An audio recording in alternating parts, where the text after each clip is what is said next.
The dust from the wagon wheels had barely settled when Willow Sullivan stepped into the newly built barn on the edge of Cottonwood Springs. The year was 1875, and the Wyoming Territory was alive with promise despite its rugged wildness. The scent of fresh cut pine still clung to the rafters, mingling with hay and the sweet summer air filtering through the open doors.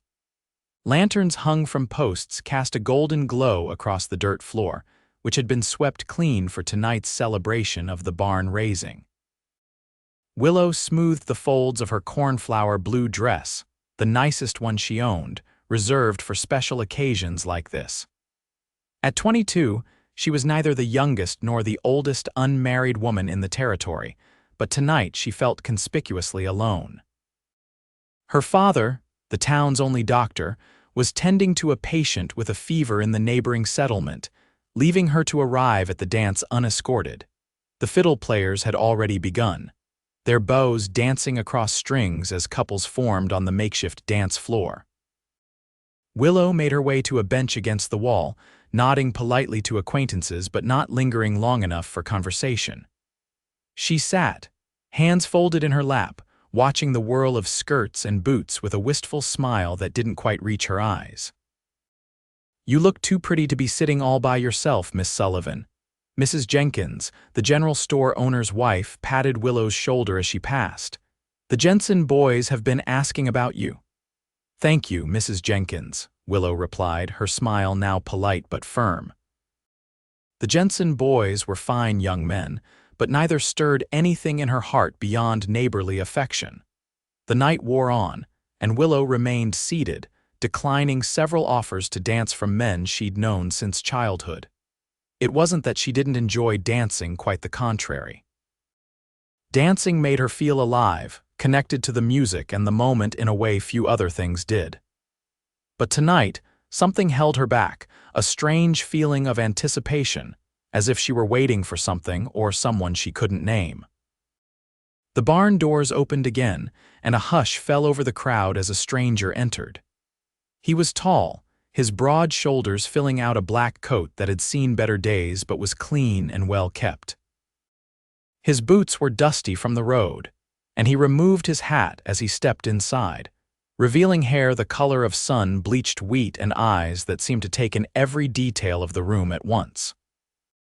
Willow found herself sitting straighter, unable to look away as the newcomer spoke briefly with Sheriff Taylor by the door. The sheriff nodded toward the refreshment table, and the stranger made his way across the room, nodding politely to those he passed, but stopping for no one. Until his eyes met Willow's. For a moment that stretched like taffy, they simply looked at each other across the crowded barn. Then, with purposeful strides, he crossed to where she sat alone. "Evening, miss," he said, his voice deep but gentle, with an accent that hinted at origins farther east. "I couldn't help noticing you sitting here by yourself." He hesitated, a flicker of uncertainty crossing his face before he squared his shoulders and continued. "I'm new to these parts, and I don't know a soul here except the sheriff who just pointed me to the cider. Would you do me the honor of sharing this dance with me?" Before she could answer, he added, "Actually, would you share every dance with me tonight? I'd consider it a kindness to a stranger, and I promise I'm light on my feet despite appearances." Willow felt warmth bloom in her cheeks. "That's quite a request from someone whose name I don't even know." A smile crinkled the corners of his eyes. "Owen Northcott, madam, recently of Colorado, now hoping to make a new start here in Wyoming." She hesitated only a moment longer. "Willow Sullivan," she replied, extending her hand. "And yes, Mr. Northcott, I believe I will share this dance with you. As for the rest of the evening," her lips curved upward, "we shall see." Owen's hand was warm and calloused as it closed around hers, helping her to her feet. As he led her to the dance floor, Willow felt the curious eyes of the townspeople following them. She lifted her chin slightly, ignoring the whispers that rippled through the crowd. The musicians struck up a lively reel, and Owen proved true to his word. He was indeed light on his feet. His hand at her waist was respectful, his lead confident without being forceful. As they moved together across the floor, Willow found herself laughing for what felt like the first time in ages. "You dance very well for a man who spent time in the saddle," she observed as they circled each other. "My mother insisted all her boys learn," Owen replied. "Said a man who can dance can navigate any social situation with grace. I used to hate those lessons, but now I'm mighty grateful." The dance ended too soon, and as the last notes faded, Owen's hand lingered on hers. "May I claim the next one as well, Miss Sullivan?" Willow nodded, suddenly shy under his steady gaze. "You may." One dance became two, then three, and as the evening wore on, Willow found herself sharing every dance with the mysterious Owen Northcott, just as he'd asked. Between dances, they talked about the weather, about Cottonwood Springs, about books they'd read and places they'd seen. Owen was articulate and thoughtful, listening to Willow's words as if they were precious gems to be treasured. "Your father is the doctor, you said?" Owen asked as they paused for refreshment. He handed her a cup of cider, careful not to touch her fingers in the exchange. "Yes, he's been the only physician in Cottonwood Springs since before I was born. He's away tonight, tending to a family in Silver Creek." "And your mother?" Willow's smile dimmed slightly. "She passed when I was 15, influenza." Owen's expression softened with genuine sympathy. "I'm sorry for your loss. My own mother died 3 years ago. It leaves a hole that never quite gets filled, doesn't it?" The simple understanding in his words touched Willow more deeply than any elaborate condolence ever had. "What brings you to our little corner of Wyoming, Mr. Northcott?" she asked, changing the subject. A shadow passed over his face. "A fresh start, as I said. I've been drifting since the war, working cattle drives mostly, but a man gets tired of having no place to call home." "The war," Willow studied him more carefully. He didn't seem old enough to have fought in the war between the states, which had ended a decade ago. "I was young," he said, reading her thoughts. "Lied about my age to enlist. 16 when I joined up, 17 when I saw my first battle. Union Army, 8th Illinois Cavalry." He took a long sip of his cider. "But that's all behind me now."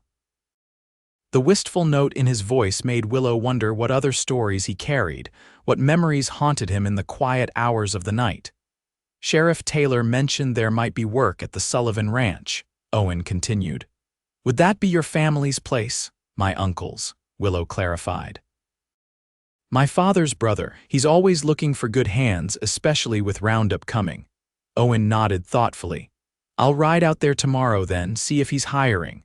The fiddles struck up again, this time a slower waltz. Owen set down his cup and offered his hand once more. "Shall we?" As they moved across the floor in perfect rhythm, Willow found herself drawing closer to this man she'd just met, feeling strangely as if she'd known him much longer. His arm around her waist was steady, his step sure, his eyes never leaving hers. "You're different from the other young ladies here," Owen said softly, his words meant only for her ears. "How so?" "You look at me, really look instead of through me or past me. You listen, and there's something in your eyes, a kind of searching. As if you're looking for something more than what Cottonwood Springs has to offer." Willow caught her breath. How could this stranger see what no one else had noticed? "Perhaps I am," she admitted, "though I've never said that aloud before." "Your secret is safe with me," he promised, his voice a rumble she could feel through his chest where her hand rested. As the last notes of the waltz faded, neither moved to break apart immediately. They stood for a moment, connected by something invisible but powerful, until the chatter of the crowd around them broke the spell. "I should take you back to your seat," Owen said reluctantly. "Actually," Willow replied, surprising herself with her boldness, "I think I'd like some fresh air." "Would you escort me outside for a moment?" Owen offered his arm without hesitation. "It would be my pleasure." They slipped out through the side door into the cool night air. Stars blanketed the sky above, more brilliant than any city dweller could imagine. Willow took a deep breath, savoring the scent of sage and open prairie. "It's beautiful here," Owen said quietly, looking up at the vast expanse of stars. "Reminds me of why I keep heading west instead of back east where I was born." "Where is that?" Willow asked. Pennsylvania originally. But nowhere has felt like home since I left there as a boy. They walked slowly along the side of the barn, far enough from the door to have privacy, but still within the circle of lantern light and propriety. What about you, Miss Sullivan? Have you always lived in Cottonwood Springs? All my life, she confirmed. Though I've dreamed of seeing other places. My father sent me to school in Denver for 2 years, and I loved the city, the bookshops, the theater, the different kinds of people. But duty called me home when my mother fell ill, and I've been here ever since. Duty, Owen repeated thoughtfully. It's a heavy word. But an important one, Willow replied. My father needs me. He never said so directly, but after Mother died. Well, someone had to keep his house, assist with his patients when needed. You help with his medical practice, Willow nodded. I've learned quite a bit over the years. Nothing formal like proper nursing training, but I can set a simple fracture, deliver a baby if necessary, recognize most common ailments. She smiled wryly. Not the usual accomplishments for a young lady, I'm afraid. I think they're far more valuable than playing the pianoforte or painting watercolors, Owen said seriously. Though I expect you can do those things as well, Willow laughed. The pianoforte, yes, though I'm dreadfully out of practice. Watercolors, no, I have absolutely no talent for painting. A comfortable silence fell between them as they continued their slow circuit of the barn. When they reached the corner, Owen stopped and turned to face her, his expression suddenly serious. Miss Sullivan, Willow. I know we've only just met, but I want you to know that meeting you tonight feels like. He paused, searching for words. Like finding something I didn't know I was looking for. The honesty in his voice made Willow's heart quicken. I feel the same way, she admitted softly. It's strange, isn't it, to feel so comfortable with someone you've just met. Strange, yes, but wonderful too. He took a deep breath. I'd like to call on you properly if you'll allow it. After I speak with your uncle about work tomorrow, might I stop by your father's house? Willow smiled, a warmth spreading through her that had nothing to do with the summer night. Yes, Mr. Northcott, I'd like that very much. From inside the barn, the music swelled again. I believe you promised me every dance, Willow reminded him, her voice teasing. Owen's smile transformed his face, erasing the seriousness that had settled there. So I did, Miss Sullivan, and I'm a man of my word. He offered his arm once more. And as they returned to the dancing, Willow knew with sudden certainty that her life had changed irrevocably with the simple question of a stranger at a barn dance. True to his word, Owen Northcott appeared at the Sullivan home the following afternoon. Willow was in the kitchen, preserving the last of the summer berries, when she heard the knock at the front door. She wiped her hands on her apron and hurried to answer, her heart skipping when she saw Owen standing on the porch, hat in hand. He'd clearly made an effort with his appearance. His wheat-colored hair was neatly combed, his face freshly shaved, and he wore a clean shirt under his best coat despite the summer heat. Miss Sullivan, he greeted her, his smile warm. I hope I'm not intruding. Not at all, Mr. Northcott. Please come in. She stepped back to allow him entry, suddenly conscious of her work dress and the apron still tied around her waist. I was just putting up preserves. Would you care for some lemonade? It's already made. That would be most welcome, thank you. Willow led him into the parlor, the formal room reserved for visitors and seldom used otherwise. Please make yourself comfortable. I'll be right back. In the kitchen, she quickly removed her apron and smoothed her hair, wishing she'd had time to change into something more presentable. She poured 2 glasses of lemonade from the pitcher in the icebox, arranged some cookies on a plate, and returned to find Owen examining the bookshelf in the corner. You have quite a collection, he remarked, accepting the lemonade with a nod of thanks. Most are my father's medical texts, but the fiction and poetry are mine, Willow explained, setting the plate of cookies on the small table between the chairs. Do you enjoy raiding, Mr. Northcott? When I can. On cattle drives there's not much opportunity, but I always keep a book in my saddlebags, he smiled slightly.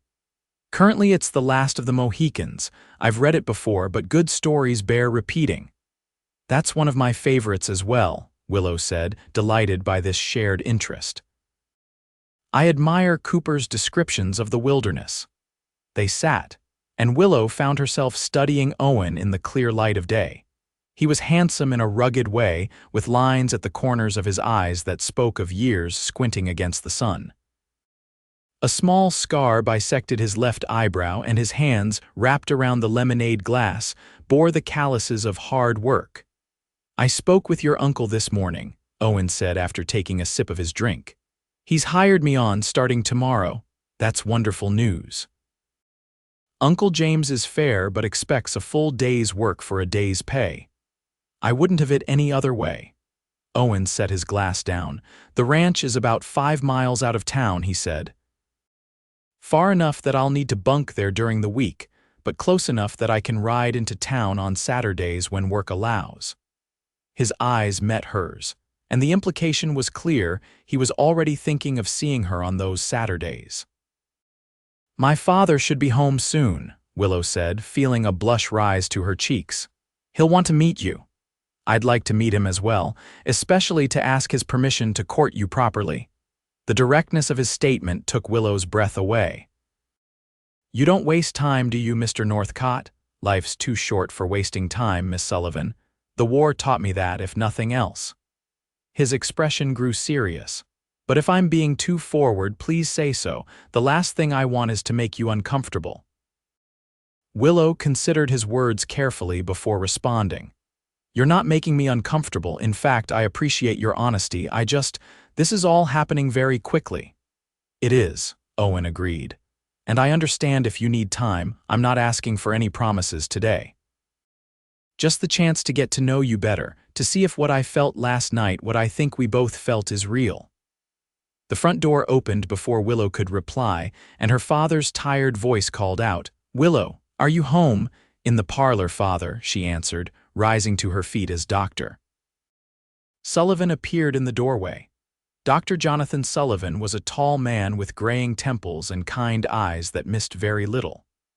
Those eyes now took in the scene before him, his daughter standing beside a young man he'd never seen before, both looking slightly flustered. Father, this is Mr. Owen Northcott. Mr. Northcott, my father, Dr. Sullivan. Owen stood and extended his hand. It's an honor to meet you, sir. Your daughter has spoken highly of you. Dr. Sullivan shook Owen's hand, his gaze appraising. Mr. Northcott. You're new to Cottonwood Springs, I believe? Yes, sir, just arrived yesterday. I've taken a position with your brother at the Sullivan Ranch. I see. The doctor moved further into the room, and you've already made my daughter's acquaintance. We met at the barn dance last night, Willow explained. Mr. Northcott has just stopped by to introduce himself properly. Dr. Sullivan nodded slowly. Very proper indeed. Please sit down, Mr. Northcott. I'd like to know more about the man who's calling on my daughter. The two men sat, and Willow excused herself briefly to fetch another glass of lemonade for her father. When she returned, Owen was explaining his background in ranching. I've worked cattle from Texas to Montana, he was saying. Started as a drover after the war, then worked my way up to trail boss on the last drive. And before the war, Dr. Sullivan asked, accepting the lemonade from Willow with a smile of thanks, grew up on a small farm in Pennsylvania. My father raised horses primarily. That's where I learned riding and roping. Your parents, both gone now, sir. My father in 65, just after I returned from the war. My mother in 72. Siblings? 2 brothers, both older. One's a lawyer in Chicago now. The other was lost at Gettysburg. Dr. Sullivan's expression softened slightly. I'm sorry for your loss. I served as a surgeon during the conflict, saw too many young men die far from home. Thank you, sir. It was a long time ago now. The conversation continued with Dr. Sullivan asking pointed questions about Owen's plans and prospects. Willow watched the exchange with growing admiration for Owen's straightforward responses and the respectful way he addressed her father. And what are your intentions toward my daughter, Mr. Northcott? Dr. Sullivan finally asked, setting his empty glass aside. Owen didn't hesitate. With your permission, sir, I'd like to court her properly. I understand we've only just met, but I believe Willow, Miss Sullivan, is a remarkable young woman, and I'd like the opportunity to get to know her better. Doctor. Sullivan looked at his daughter. And what do you think about this, Willow? You've been unusually quiet. Willow met her father's gaze steadily. I'd like that as well, Father. Mr. Northcott is. She glanced at Owen, different from the other young men in town in a good way. Doctor. Sullivan studied both of them for a long moment, then nodded slowly. Very well. You have my permission to call on Willow, Mr. Northcott, provided you respect the proprieties. My daughter's reputation is beyond reproach, and I expect it to remain that way. Of course, sir. You have my word. Owen's relief was evident in his voice. Now, Dr. Sullivan continued, rising to his feet, if you'll excuse me, I need to rest before evening rounds. Willow, perhaps you could show Mr. Northcott the garden before he leaves. It's one of her prides and joys, he explained to Owen. She has quite a talent with growing things. After her father had gone upstairs, Willow led Owen through the kitchen and out the back door to the garden that occupied most of the yard behind the house. Neat rows of vegetables grew alongside herbs and medicinal plants, with flower borders adding color and attracting bees.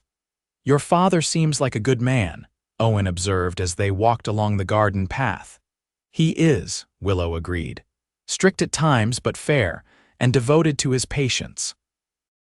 Sometimes too devoted, he works himself to exhaustion. Like father, like daughter, perhaps. You mentioned helping with his practice, Willow smiled. I suppose so, though I've never thought of it as work, really. It feels like a calling. They stopped beside a rose bush heavy with blooms. These are beautiful, Owen said, touching a petal gently. My mother grew roses too, though nothing as fine as these. They were my mother's originally, Willow explained. I've tried to keep them thriving since she passed. You've done well. Owen turned to face her. Willow, I want to thank you for giving me a chance. I know this is unconventional, how quickly things are moving, but there's something special happening between us. I felt it the moment I saw you in that barn. Willow nodded, unable to deny it. I felt it too. It's strange, but it feels right somehow. Owen reached for her hand, his touch gentle. I start work at your uncle's ranch tomorrow, and I won't be able to come to town much during the week, but I'd like to write to you if that's all right, and see you when I can on Saturdays. I'd like that very much, Willow replied, her fingers curling around his. For a moment they stood there in the golden afternoon light, connected by their clasped hands and something deeper that neither could yet name. Then, reluctantly, Owen released her hand. I should go. I promised your father I'd respect the proprieties, and standing alone with you in the garden is already pushing those boundaries. He smiled, his eyes crinkling at the corners. But I'll write as soon as I can. Willow walked him to the front of the house where his horse was tied. As he mounted, he looked down at her with an expression that made her heart skip. Until Saturday, Miss Sullivan. Until Saturday, Mr. Northcott. She watched him ride away, a strange mixture of excitement and peace settling over her. Something extraordinary had begun with a simple question at a barn dance, and Willow couldn't wait to see where it might lead. True to his word, Owen's first letter arrived on Wednesday, delivered by a ranch hand who came to town for supplies. It was written in a strong, clear hand on plain paper, nothing fancy but thoughtful and direct, like the man himself. Dear Miss Sullivan, it began. I hope this finds you well. My first days at your uncle's ranch have been busy but satisfying. He went on to describe the work mending fences, moving cattle to fresh pasture, breaking a spirited young horse and the people he'd met. He mentioned how he'd thought of her while watching the sunrise over the eastern hills, how the wildflowers in the high meadow reminded him of her garden. Your uncle speaks highly of you, he wrote. He says you're the finest horsewoman in the county, though too modest to admit it. I hope someday to see you ride. If work allows, I'll be in town on Saturday afternoon. Perhaps we might walk together if your father approves and you're agreeable. Until then, I remain yours sincerely, Owen Northcott. Willow read the letter 3 times before carefully folding it and tucking it into her journal. Then she sat at her small desk and composed a reply, telling Owen about her week, about helping her father with patience, about the new book she'd started reading. "I would very much enjoy a walk on Saturday," she concluded. "Father has agreed, provided we keep to the main streets where others can see us. He's protective, but he seems to approve of you, which is no small accomplishment. Until Saturday, I remain yours sincerely, Willow Sullivan." She sealed the letter and gave it to the same ranch hand when he stopped by the house before leaving town, having checked with her father first to ensure the propriety of such an exchange. Saturday couldn't come quickly enough. When Owen appeared at her door, right on time at 2 o'clock, Willow felt a flutter of nerves and excitement. He looked even more handsome than she remembered, freshly shaved and wearing a clean shirt with his best coat despite the summer heat. "Miss Sullivan," he greeted her, removing his hat. "You look lovely today." "Thank you, Mr. Northcott." She stepped onto the porch, closing the door behind her. "Shall we walk toward the river? It's cooler there in the afternoon." They set off down the main street of Cottonwood Springs, nodding to townspeople they passed. Willow was acutely aware of the curious glances and whispers that followed them. In a town this size, a new courtship was big news, especially when it involved the doctor's daughter and a newcomer. "Your letter mentioned you helped deliver a baby this week," Owen asked as they walked. Willow nodded. "Mrs. Peterson's third child, a healthy boy. Father was dealing with a mining accident in the next county, so I went alone. It was a straightforward birth, thankfully." "That's remarkable work you do," Owen said, admiration clear in his voice. "Most men would find it unsuitable for their daughters or wives to be involved in such things." "My father isn't most men," Willow replied with a smile. "He believes women have just as much capacity for medicine as men, perhaps more when it comes to certain ailments. He's encouraged my interest since I was a girl. He's a wise man, and you clearly have a gift for healing." Owen guided her around a muddy patch in the road, his hand briefly touching her elbow. "Have you ever considered formal training? I've heard there are medical colleges now that admit women." Willow glanced at him in surprise. "You wouldn't find that improper? Why would I? If you have the aptitude and the calling, it seems a waste not to pursue it." They had reached the small bridge that spanned Cottonwood Creek, and Willow paused, leaning against the railing to look at the water flowing beneath. "I've thought about it," she admitted. "There's a women's medical college in Philadelphia. I even wrote for information once." But she sighed. "My father needs me here, and the cost of such schooling. It's beyond what we could manage." Owen leaned on the railing beside her, their shoulders nearly touching. "Dreams are important, Willow. Sometimes they take time to realize, but that doesn't mean they should be abandoned." The way he said her name, soft and reverent, made her heart beat faster. "What about your dreams, Owen? What do you hope for?" He was quiet for a moment, watching the water. "Land of my own someday, a ranch not too big but enough to support a family.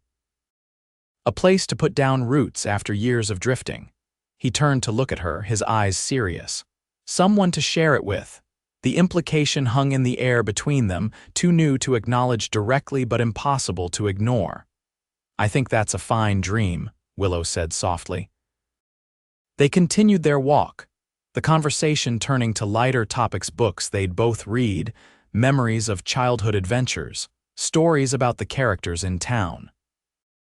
Owen made her laugh with his tale of trying to ride a particularly stubborn mule at her uncle's ranch, and she countered with the story of her disastrous attempt to bake a pie for the church social when she was 16. All too soon, it was time to return to her home. At her door, Owen took her hand briefly. "May I call on you again next Saturday? Your uncle's given me the day off." "I'd like that very much," Willow replied. "And may I continue to write during the week?" "Please do. Your letters brighten my days."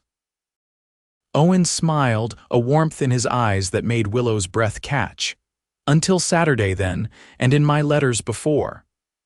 "Until then," she echoed, reluctant to say goodbye. As she watched him walk away, Willow realized with sudden clarity that she was falling in love with Owen Northcott, the stranger who had asked her to share every dance barely a week ago. The realization should have frightened her. It was too fast, too soon, but instead, it filled her with a quiet joy and certainty. Saturday visits became a cherished ritual over the following weeks, supplemented by letters that grew increasingly personal and affectionate. Owen proved himself to be a man of depth and character, intelligent and thoughtful, with a quiet strength that Willow admired more each time they met. By the end of August, when the evening air carried the first hint of approaching autumn, their feelings for each other were clear to everyone in Cottonwood Springs. They no longer bothered to deny it when teased by friends or questioned by well-meaning neighbors. On the first Saturday in September, Owen arrived at Willow's door with a small bouquet of wildflowers and a more serious expression than usual. "I thought we might ride out to Lookout Point today, if you're agreeable," he suggested after greeting her. "Your father said it would be all right, as long as we're back before dark." Lookout Point was a favorite spot for courting couples, offering a spectacular view of the valley while still being close enough to town to maintain propriety. Willow nodded, her heart quickening at the significance of his suggestion. "I'd like that. Let me get my riding habit." Soon they were mounted, Willow on her chestnut mare and Owen on his bay gelding, riding side by side along the trail that led up into the foothills east of town. The day was perfect clear blue sky, golden sunlight filtering through the aspen leaves that were just beginning to turn, a gentle breeze carrying the scent of sage and pine.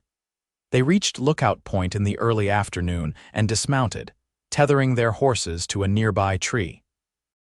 The view was magnificent. The entire valley spread out below them, Cottonwood Springs nestled against the river, the distant mountains purple against the horizon.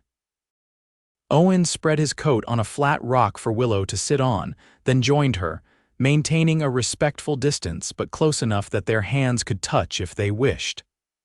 "I have something to ask you," he said after they had admired the view in comfortable silence for a few minutes. "Something important."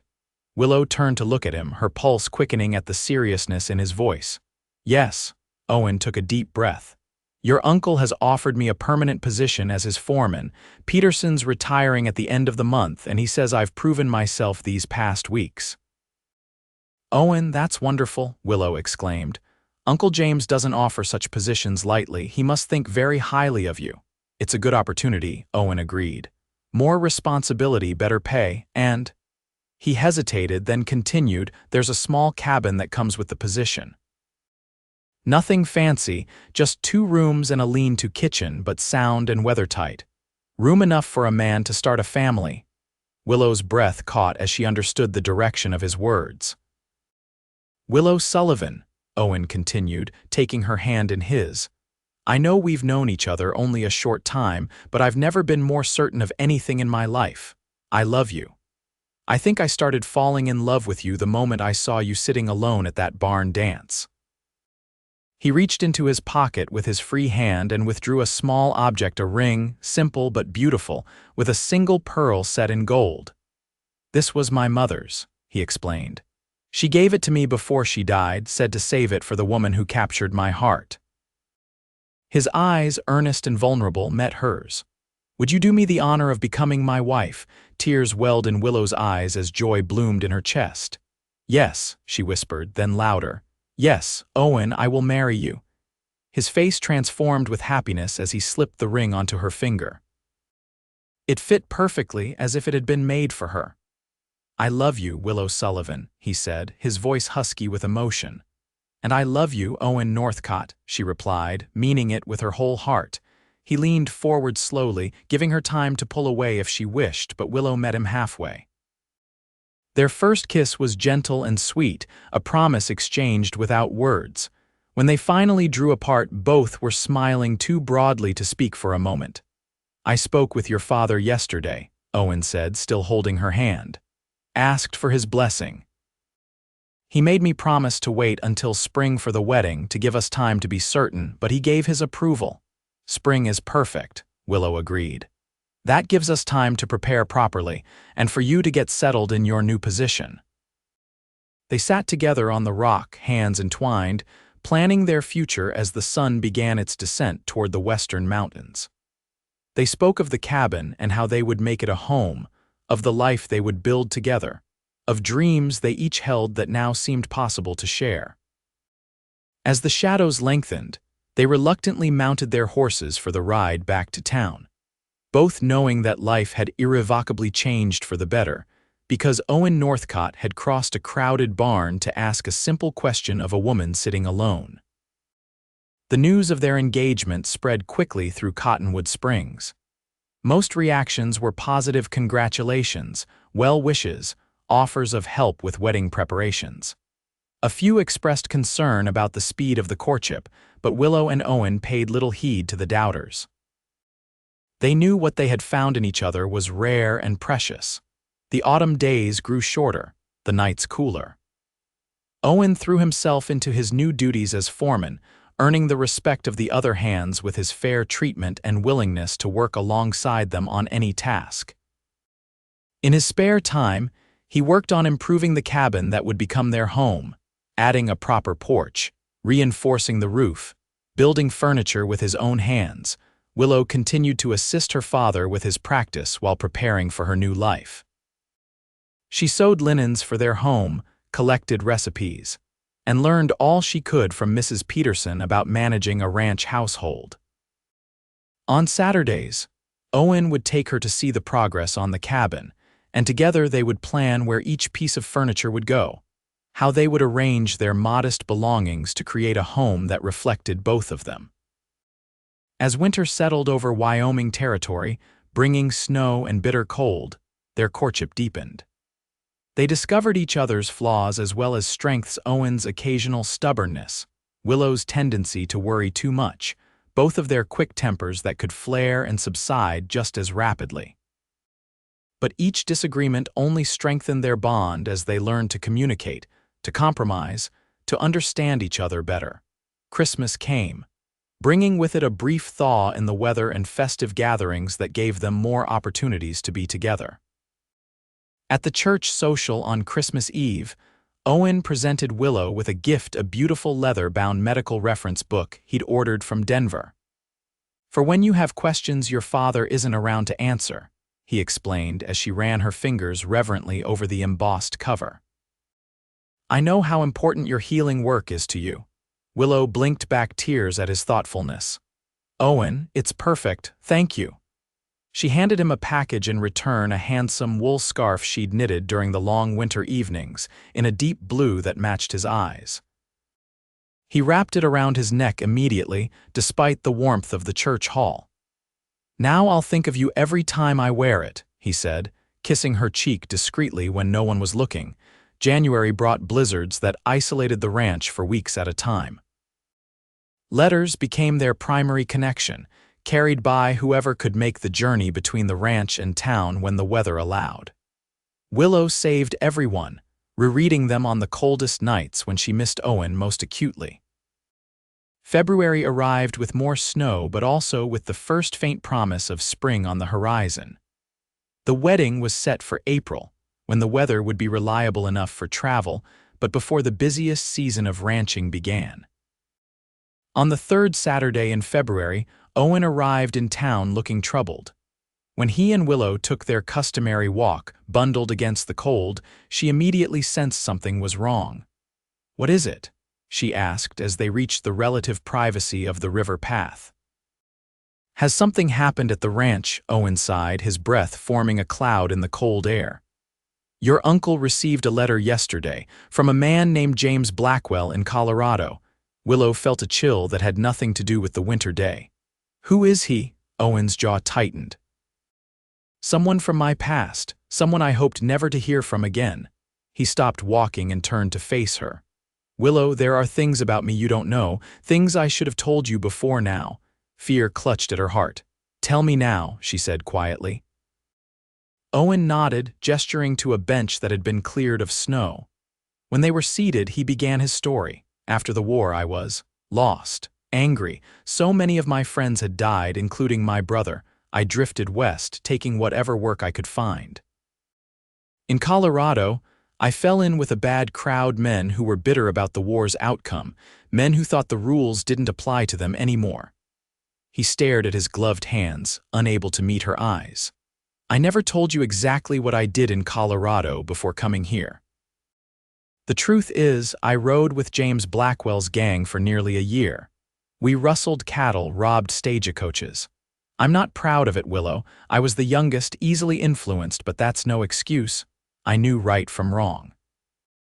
Willow sat very still, trying to reconcile this revelation with the honorable man she'd come to love. What happened? How did you leave them? There was a stagecoach robbery that went wrong. A passenger was shot, not by me, but I was there.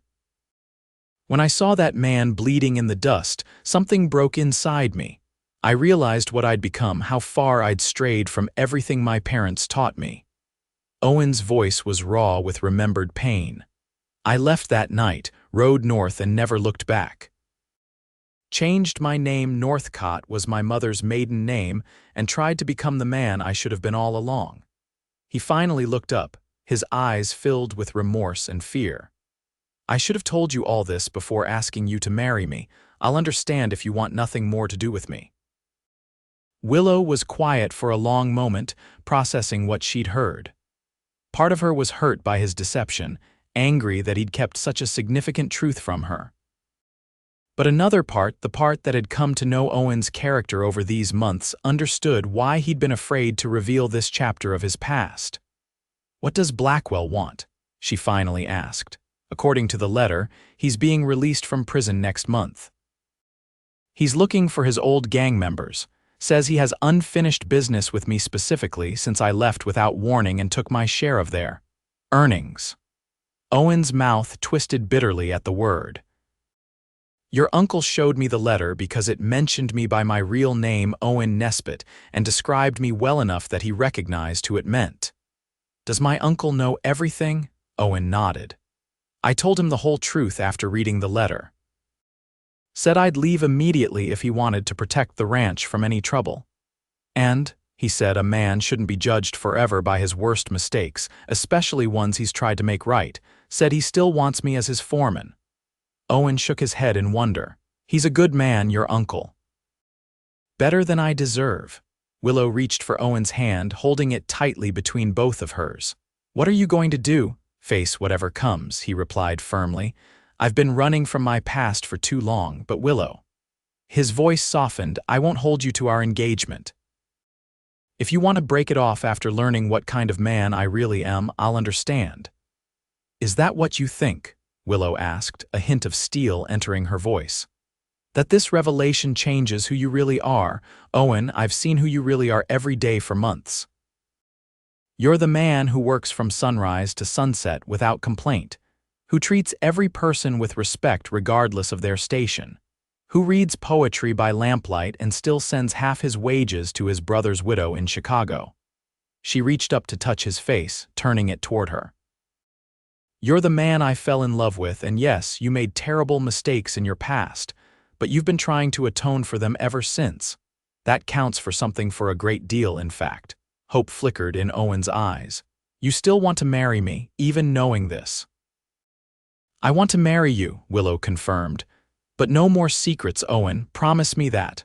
"I promise," he said fervently. "Everything I am, good and bad, is yours to know from this day forward." They sealed the promise with a kiss.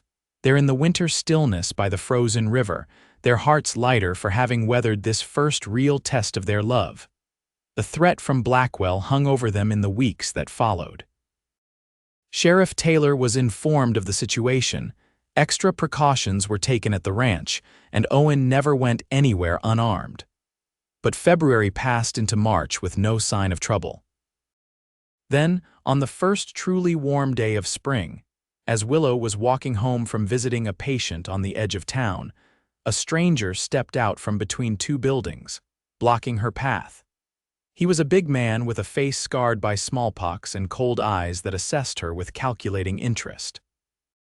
"Miss Sullivan?" he asked, though it wasn't really a question. Willow took a step back, suddenly aware of how isolated this stretch of road was. "Can I help you?" The man smiled, showing tobacco-stained teeth. You're going to help me send a message to Owen Nesbitt. Or Northcott, or whatever he's calling himself these days. Fear shot through Willow, but she kept her expression neutral. I'm afraid I don't know what you're talking about. Sure you do, pretty lady. Everyone in town knows you're engaged to the Sullivan Ranch foreman. He took a step closer. James Blackwell sends his regards, says it's time for Owen to pay his debts. Willow glanced around desperately, but there was no one in sight. The man noticed her looking and chuckled. Don't bother screaming. No one to hear you out here. Now you're going to come with me nice and quiet. We'll leave a note for your fiancé. Tell him where to bring the money he owes if he wants to see you again. As he reached for her arm, Willow made a split-second decision. Instead of pulling away, she stepped toward him, driving her knee upward with all her strength. The man doubled over with a howl of pain, and Willow took advantage of his momentary incapacitation to run. She sprinted toward town, her heart pounding, hearing the man's curses and the sound of his boots on the dirt road behind her. She had nearly reached the first buildings when she heard hoofbeats approaching from the direction of town. "Help!" she screamed, waving her arms. "Please help!" To her immense relief, it was Sheriff Taylor on horseback, accompanied by one of his deputies. They reined in sharply at her cry. "Miss Sullivan, what's wrong?" the sheriff asked, then his eyes widened as he looked past her. "Tanner, hold it right there." Willow turned to see her pursuer skidding to a stop, his hand moving toward the gun at his hip. But with two lawmen facing him, he thought better of it, raising his hands slowly instead. "This is a misunderstanding, Sheriff," he said, his voice oily with false sincerity. "Just having a conversation with the lady here." A conversation that had her running and screaming for help.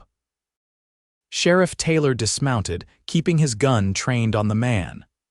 "I don't think so, Tanner, or should I call you by your real name, Edwards? You're wanted in 3 territories, as I recall." As the deputy moved to handcuff the would-be kidnapper, Willow sagged with relief, the delayed reaction to danger making her knees weak. "Are you hurt, Miss Sullivan?" Sheriff Taylor asked, concern evident in his voice. "No, I'm all right," she assured him. But he mentioned James Blackwell. Said he was sending a message to Owen. The sheriff's expression darkened. "I was afraid of this. We received word yesterday that Blackwell was seen in Cheyenne last week, heading this way. I was just coming to warn you and your father to be careful." "Owen needs to know," Willow said urgently. "He's at the ranch today. My deputy will ride out there immediately," Sheriff Taylor promised. "In the meantime, I'll escort you home and post a man outside until we get this sorted out." The next few hours passed in a blur. Willow's father was horrified by her close call and insisted she stay inside while he attended to his patients. Sheriff Taylor took Edwards to the jail, promising to return later for a full statement. And all the while, Willow worried about Owen, alone at the ranch with Blackwell potentially nearby. It was nearly sunset when she heard the pounding of hooves outside, followed by urgent knocking at the front door. Her father answered, and moments later Owen burst into the parlor where Willow was sitting, his face pale with fear and relief. "Willow." He crossed the room in 2 strides and pulled her into his arms, holding her so tightly she could barely breathe. "Are you all right? Did he hurt you?" "I'm fine," she assured him, clinging to him just as fiercely. "Truly, Owen, he didn't get a chance to harm me." Owen pulled back just enough to look at her face, as if needing to confirm with his own eyes that she was unharmed. Then he was holding her close again, his cheek pressed against her hair, when the deputy rode up and told me what happened. "I've never been so scared in my life," he admitted, his voice rough with emotion. "If anything had happened to you because of my past." "But it didn't," Willow reminded him. "I'm safe and Edwards is in jail." Dr. Sullivan cleared his throat from the doorway. "Perhaps we should all sit down and discuss what happens next," he suggested. "Sheriff Taylor will be here soon." They moved to the dining room where Willow made tea while Owen paced restlessly, unable to settle. When Sheriff Taylor arrived, they gathered around the table to hear what he'd learned. "Edwards is talking, hoping for leniency," the sheriff reported. "Blackwell is definitely in the area with at least 3 men besides Edwards. They've been watching the ranch and the town for several days, learning patterns, figuring out the best way to get to Owen. And now they've found it, Owen said grimly, through Willow. It seems that way, the sheriff agreed. Edwards was supposed to take her to a cabin in the foothills and send a ransom demand money in exchange for her safe return. Owen's fist came down hard on the table. This has to end. I won't have Willow or anyone else in danger because of my mistakes. What are you suggesting? Dr. Sullivan asked, though his expression suggested he already knew. I need to leave Cottonwood Springs, Owen said, not looking at Willow. Draw Blackwell away from here, from the people I care about. No, Willow protested. That's exactly what he wants, to isolate you, to make you vulnerable. She's right, Sheriff Taylor said. Running won't solve this problem, Owen. Blackwell will just follow you, and next time he might succeed in using innocent people as leverage. Then what do you suggest? Owen demanded. I won't sit by and wait for him to try again with Willow or someone else at the ranch. The sheriff leaned forward. We set a trap. Make Blackwell think he's getting what he wants, but on our terms, with my deputies and some trusted men from town ready to step in. Using me as bait, Owen concluded. Using both of us, Willow corrected, an idea forming. He's already shown he'll try to get to you through me. So let him think he succeeded. All three men stared at her in disbelief. Absolutely not, her father said firmly. Out of the question, Owen agreed, but Sheriff Taylor was thoughtful. It could work with the right precautions. If Blackwell believes he has leverage, he'll be more likely to show himself instead of sending his men. I won't risk Willow's safety, Owen insisted, and I won't risk losing you because you're trying to protect me, Willow countered. We're in this together, Owen. If Blackwell wants to threaten our future, he'll have to face both of us. The argument continued late into the night, with plans proposed and rejected, risks weighed, alternatives considered. In the end, a compromise was reached, one that would use the appearance of vulnerability to lure Blackwell into the open, but with enough safeguards to minimize the danger to all involved. The following day, word was deliberately spread that Willow would be traveling to the neighboring town of Silver Creek to help with a difficult childbirth, accompanied only by Owen as protection due to the recent trouble.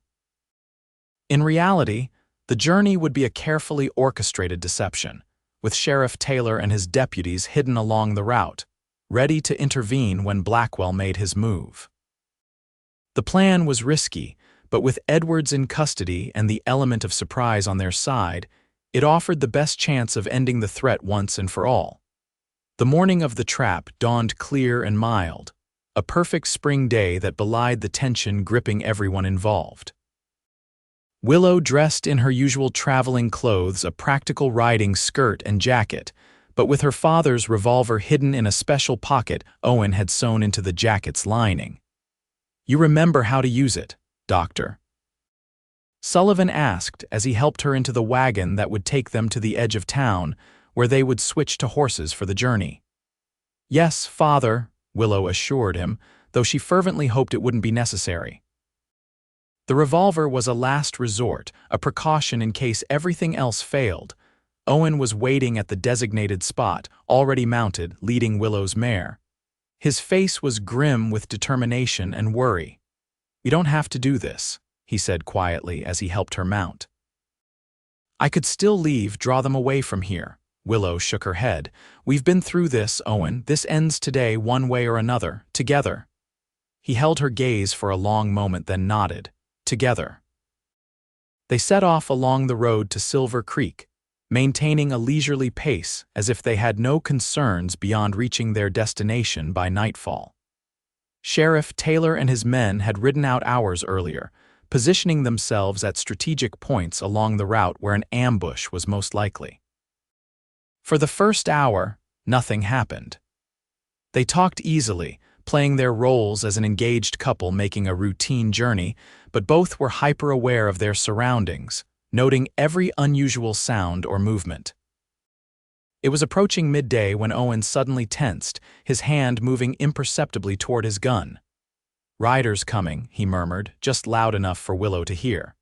From the west, using the trees for cover, 3, maybe 4. Willow didn't turn to look, keeping her posture relaxed. Sheriff Taylor should be just ahead, behind those rocks. Owen nodded almost imperceptibly. Keep riding, act natural until I give the signal. They continued forward, the tension building with each hoofbeat, then a voice called out from the trees to their right. That's far enough, Nesbitt.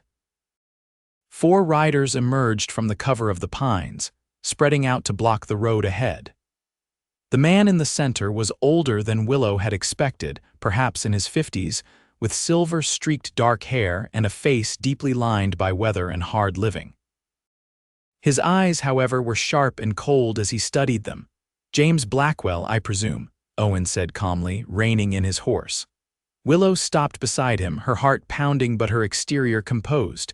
Been a long time, boy, Blackwell replied. You've done well for yourself. Respectable job, pretty fiancé. His gaze shifted to Willow, assessing and unpleasant. She knows what kind of man she's marrying. She knows everything, Owen said, his voice hardening. Including that I'm not that man anymore. Blackwell laughed, a harsh sound without humor. Once a thief, always a thief. Once a killer, I never killed anyone, Owen interrupted sharply. No, what about Tom Reeves, the passenger on that stagecoach? Owen's face paled slightly. Reeves didn't die, I made sure of it before I got him to a doctor. And spent most of your share of our takings paying for his care, I'd wager, Blackwell sneered. Always were soft-hearted, but that doesn't change the fact that you ran out on us, took money that wasn't rightfully yours. I took exactly my share, nothing more, Owen countered. And I've paid for my mistakes many times over. Not nearly enough. Blackwell's hand moved to his gun. I spent 5 years in Yuma Territorial Prison because you weren't there to watch my back on that bank job in Durango. 5 years in hell because Owen Nesbitt got a conscience. Willow watched the other men spreading out, moving to flank them. Where was Sheriff Taylor? Had something gone wrong with the plan? What do you want, Blackwell? Owen asked, though they all knew the answer. Everything you've built here, every dollar you've saved. And then I want you to watch as I take away everything else you care about, starting with her. He nodded toward Willow. An eye for an eye, Nesbitt. You cost me 5 years of my life, I'll cost you the rest of yours. If you harm her, Owen began, his voice deadly quiet, you'll what? Blackwell taunted. You're outgunned and surrounded. Now both of you dismount. Nice and slow. Owen glanced at Willow, a silent signal passing between them. This was the moment they'd prepared for. Either Sheriff Taylor would make his move now, or they'd have to create a distraction themselves. As they began to swing down from their horses, Owen deliberately fumbled with his reins, dropping them to the ground. He bent to retrieve them, using the movement as cover to draw the derringer hidden in his boot. Now, Willow, he shouted, firing at Blackwell even as he lunged toward her. Willow didn't hesitate. She pulled her father's revolver from its hidden pocket and fired at the man nearest her, not aiming to kill but to disable. Her shot caught him in the shoulder, spinning him backward off his horse. Chaos erupted as Sheriff Taylor and his deputies burst from their hiding places, rifles ready. Caught in the crossfire, Blackwell's men had no choice but to surrender, throwing down their weapons one by one. But Blackwell himself wasn't ready to give up. He wheeled his horse around, firing wildly as he tried to escape. One bullet whizzed past Willow's ear, another tore through Owen's coat sleeve. Owen, she cried in alarm, seeing blood bloom on the fabric. It's just a graze, he assured her, never taking his eyes off Blackwell, who was now making a break for the trees. Sheriff Taylor raised his rifle, taking careful aim. Blackwell, stop or I'll fire, the outlaw's response was another wild shot over his shoulder. The sheriff's rifle cracked and Blackwell pitched forward onto his horse's neck, then slid sideways to the ground. For a moment, the tableau held Blackwell motionless in the dust, his men disarmed and surrounded, Owen and Willow still poised for action. Then the sheriff approached the fallen outlaw cautiously, rifle ready.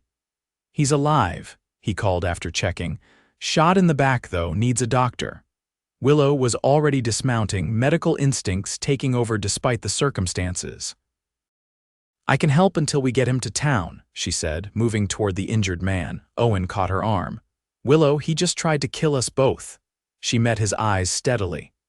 "And I took an oath to help anyone in need, regardless of who they are. Your arm needs attention too." After a moment, Owen nodded, releasing her. "I'll help you." Together they worked to stabilize Blackwell, whose injury was serious but not immediately fatal if treated properly. As Willow applied pressure to the wound, the outlaw's eyes flickered open, focusing hazily on her face. "Why?" he whispered, genuinely confused by her efforts to save him. "Because it's the right thing to do," she answered simply. "Just as Owen leaving your gang was the right thing for him." Blackwell's gaze shifted to Owen, who stood protectively beside Willow. "You always were." "Different," he managed, then closed his eyes as pain overcame him. They fashioned a travois to transport Blackwell back to town, where Dr. Sullivan was waiting to perform surgery. The other outlaws were secured in the jail, and statements were taken from all involved. By nightfall, the immediate crisis was over, though Blackwell's fate remained uncertain. "Will he survive?" Owen asked Dr. Sullivan as they sat in the kitchen of the Sullivan home, Willow tending to Owen's arm wound, which was indeed just a deep graze requiring cleaning and bandaging. "Possibly," the doctor replied. "The bullet missed his spine but did considerable damage to his left lung. If infection doesn't set in, he has a chance. But he'll never be the man. He certainly won't be terrorizing anyone again." Owen nodded, relief evident in his face. Despite everything, he hadn't wanted Blackwell's death on his conscience. "It's over now," Willow said quietly, finishing the bandage on his arm. "Truly over." Owen looked at her with profound gratitude and love. "Thanks to you, your courage today, I've never seen anything like it." Willow smiled, though exhaustion was beginning to show in her face. "We did it together, just as we said we would." Dr. Sullivan cleared his throat. "I think, under the circumstances, we might reconsider the wedding date," he said. "Perhaps you two shouldn't wait until April after all." Owen and Willow exchanged surprised glances. "Are you suggesting?" Owen began. "I'm suggesting that life is uncertain, as today has amply demonstrated," Dr. Sullivan said. "And that when two people are as clearly meant for each other as you are, there's little point in arbitrary waiting periods. Assuming you still want to marry my daughter after she's demonstrated such alarming proficiency with firearms." Owen laughed, the sound full of relief and joy. "Sir, that only makes me more certain she's the woman for me." Willow squeezed his hand. "Next week," she suggested. "That would give us time to arrange things properly." "Next week," Owen agreed. "I can't think of anything I want more." And so it was that on a perfect spring day in late March 1876, Willow Sullivan and Owen Northcott were married in the small church in Cottonwood Springs. The entire town turned out for the celebration, the recent drama having only endeared the couple to their neighbors all the more. Willow wore her mother's wedding dress, altered slightly to fit her taller frame, with wildflowers in her hair instead of a veil. Owen wore a new suit ordered from Denver, his expression one of wonder and joy as he watched his bride walk down the aisle on her father's arm. Their vows were simple but heartfelt, promises to love and cherish each other through whatever life might bring. When the minister pronounced them husband and wife, Owen's kiss was tender and reverent, a sacred seal on the covenant they had made. The wedding celebration was held in the same barn where they had first met, now decorated with spring flowers and ribbons. As the music began, Owen led Willow onto the dance floor for their first dance as husband and wife.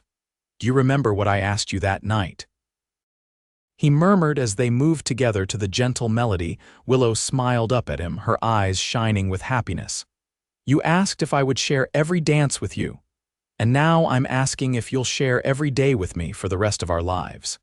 "Yes," she whispered. "Every day, every dance, every joy and sorrow. All of it, Owen, always."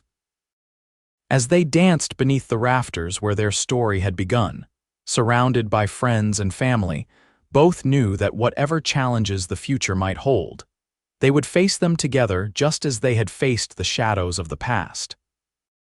Their love, born in a moment of courage when a lonely cowboy crossed a crowded barn to speak to a woman sitting alone, had proven stronger than fear, stronger than danger, stronger even than the weight of past mistakes.